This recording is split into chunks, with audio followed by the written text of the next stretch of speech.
اس کے دل کو ٹھیس پہنچتی ہے۔ لگا تیر و تلوار کا تو گھاؤ بھرا، لگا جو زخم زباں کا رہا ہمیشہ ہرا۔ زبان سے جو بات نکلتی ہے ایسا چیرتی ہوئی چلی جاتی ہے اور انسان اس بات کو بھولتا نہیں ہے۔ یہ انسانیت نہیں ہے کہ ہم دوسروں کو ستائیں، دوسروں کو تکلیف دیں۔ انسانیت یہ ہے کہ دوسرے کو دکھ کو اپنا دکھ سمجھے، دوسرے کی پریشانی کو اپنی پریشانی سمجھے۔ کہا یہ تو میں قیامت کے دن عمر سے پوچھوں گی۔ آپ کی آنکھوں کے اندر آنسو آ جاتے ہیں اور آپ اپنے غلام کے ساتھ اپنے گھر آتے ہیں۔ ویڈیو کو لائک، شیئر اور ہمارے چینل کو سبسکرائب ضرور کریں کہ ہم زندگی کس طرح گزاریں۔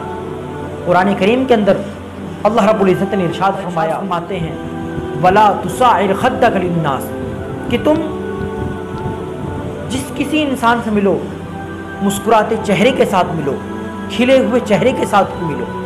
یہ نہیں کہ تمہارا چہرہ پھول رہا ہو، تم غصے میں ہو، نہیں، بلکہ مسکراتے ہوئے ہنسمکھ تم اب کسی بھی انسان سے ملو تو تم ہنستے ہوئے، مسکراتے ہوئے، خوش مزاجی کے ساتھ ملے۔ یہ اسلام ہم کو سکھاتا ہے وَلَا تُسَعِّرْ خَدَّكَ لِلنَّاسِ کہ ہم مسکراتے چہرے کے ساتھ ملیں۔ انسان کا چہرہ یہ ہے کہ انسان کے چہرے سے یہ معلوم ہو جاتا ہے کہ نیک ہے یا برا، یہ غصے میں ہے یا ہنسمکھ ہے۔ اس لیے وَقُولُوا لِلنَّاسِ قرآن کریم نے ہم کو یہ تعلیم دی کہ جس انسان سے ہم بات کریں اچھے انداز میں بات کریں، اچھے طریقے سے بات کریں۔ یہ نہیں کہ ہم غصے میں بات کریں کہ اس کو دھمکائیں، نہیں، اچھے انداز میں بات کریں، اس انداز سے بات کریں کہ ہماری باتیں اس کے دل کے اندر اترتی چلی جائیں۔ یہ ہم کو اسلام سکھاتا ہے، پیار و محبت کی تعلیم دیتا ہے، اخوت و محبت اور بھائی چارگی کی تعلیم دیتا ہے۔ المسلم اخو المسلم من سلم المسلمون من لسانه ویدہ۔ مسلمان تو حقیقت میں وہ ہے کہ جس کے ہاتھ سے، زبان سے دوسرے انسان محفوظ رہے۔ اللہ کے نبی صلی اللہ علیہ وسلم کی یہ حدیث ہے جس کی تشریح میں مفتی تقی عثمانی صاحب دامت برکاتہم نے کہا کہ اس میں صرف مسلمان قید نہیں ہے بلکہ تمام انسان، کہ دوسرے انسان کو بھی تکلیف نہ پہنچے، نہ ہی زبان سے نہ ہی ہاتھ سے۔ یہ انسانیت ہے۔ اللہ کے نبی صلی اللہ علیہ وسلم نے ہمیں ہر موڑ پر زندگی گزارنے کا طریقہ سکھایا ہے، لیکن ہم نام کے مسلمان ہیں، حقیقت میں ہمارے اندر وہ تعلیمات نبوی نہیں ہیں۔ جھوٹ ہم بولتے ہیں، دوسروں کو ہم ستاتے ہیں، دوسروں کو تکلیف ہم دیتے ہیں، دوسروں کی برائیاں ہم کرتے ہیں، ساری برائیاں ہمیں۔ کیا اسلام یہی سکھاتا ہے؟ اسلام یہ نہیں سکھاتا۔ لا يدخل الجنت قطار، چغل خور جنت میں نہیں جائے گا۔ قرآن کریم کے اندر اللہ رب العزت نے ارشاد فرمایا وَلَا يَغْتَبْ بَعْضُكُمْ بَعْضًا، تم ایک دوسرے کی غیبت مت کرو۔ أَيُحِبُّ أَحَدُكُمْ أَن يَأْكُلَ لَحْمَ أَخِيهِ مَيْتًا فَكَرِهْتُمْ، کہ تم اس بات کو پسند کرتے ہو کہ تم اپنے مردار بھائی کے گوشت کو کھاؤ۔ ظاہر ہے کہ تم اپنے مردار بھائی کے گوشت کو ناپسند سمجھتے ہو۔ ایسا ہی غیبت کرنے کو برا سمجھو۔ غیبت کرنا ایسا ہے گویا کہ ہم اپنے مردار بھائی کا گوشت کھا رہے ہیں۔ اللہ اکبر کبیر۔ انسان بھی کون سا؟ بھائی، اور بھائی بھی مردہ۔ کتنا سخت گناہ ہے دوسرے کی برائی کرنا۔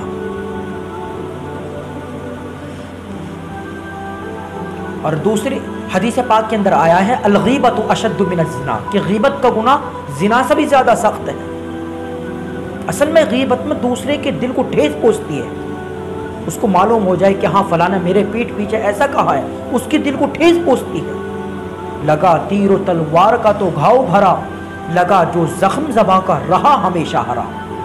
زبان سے جو بات نکلتی ہے ایسا چیرتی ہوئی چلی جاتی ہے اور انسان اس بات کو بھولتا نہیں ہے۔ یہ انسانیت نہیں ہے کہ ہم دوسروں کو ستائیں، دوسروں کو تکلیف دیں۔ انسانیت یہ ہے کہ دوسرے کو دکھ کو اپنا دکھ سمجھیں، دوسرے کی پریشانی کو اپنی پریشانی سمجھیں۔ ایک مرتبہ حضرت عمر فاروق رضی اللہ تعالیٰ عنہ اور آپ کا خادم یعنی حضرت اسلم رضی اللہ تعالیٰ عنہ اس دن آپ نے یہ چاہا کہ ہم آج شہر سے باہر کا گشت کریں، چنانچہ آپ امیر المؤمنین ہیں، وقت کے خلیفہ ہیں، وقت کے بادشاہ ہیں، تو آپ لوگوں کے حالات جاننے کے لیے گشت کیا کرتے تھے۔ اگر کوئی تنگ دست حال ہے تو اس کی پریشانی کو دور کرتے، رات کو گشت لگایا کرتے تھے۔ اگر کوئی پریشان حال ہوتا اس کی پریشانی کو دور کرتے، اسی لیے آپ گشت لگایا کرتے تھے۔ تو آپ نے اس دن شہر سے باہر کا گشت لگایا۔ دیکھتے کیا ہے کہ دور ایسا لگ رہا ہے جیسا آگ جل رہی ہے۔ وہاں پہنچے، دیکھا کہ ایک عورت ہے، اس نے آگ جلائی ہوئی ہے اور اس آگ پر ہنڈے ٹائپ میں کوئی چیز رکھ رکھی ہے اور وہ چمچے سے ہلا رہی ہے۔ برابر میں اس کے 2 بچے ہیں جو رو رہے ہیں، بلک رہے ہیں۔ حضرت عمر فاروق نے اس سے پوچھا کہ خیریت تو ہے؟ اس نے کہا خیریت کیا، یہ میرے 2 بچے ہیں جو بھوک کی وجہ سے تڑپ رہے ہیں، اور اس ہانڈی کے اندر کچھ پک نہیں رہا ہے، صرف پانی ہے، اور پانی کو میں چلا رہی ہوں تاکہ بچوں کو تسلی ہو جائے کہ ہاں کچھ بن رہا ہے، اور یہ رو دھو کے سو جائیں اور میری رات آرام کے ساتھ گزر جائے۔ حضرت عمر نے اس سے کہا عورت تو اتنی پریشان ہے؟ کہا یہ تو میں قیامت کے دن عمر سے پوچھوں گی۔ حضرت عمر نے کہا کہ عمر کو کیا معلوم تمہاری اس پریشانی کا؟ عورت حضرت عمر سے کہنے لگی اس کو معلوم نہیں تھا کہ عمر فاروق ہے۔ وہ عورت کہنے لگی جب اسے مسلمانوں کا بادشاہ بنایا گیا ہے تو اس کو معلوم ہونا چاہیے تھا۔ آپ کی آنکھوں کے اندر آنسو آ جاتے ہیں اور آپ اپنے غلام کے ساتھ اپنے گھر آتے ہیں، بیت المال کا دروازہ کھلواتے ہیں، اور آپ ایک بوری اور ایک گھی اور کچھ میٹھے ٹائپ میں شہد وغیرہ آپ لیتے ہیں۔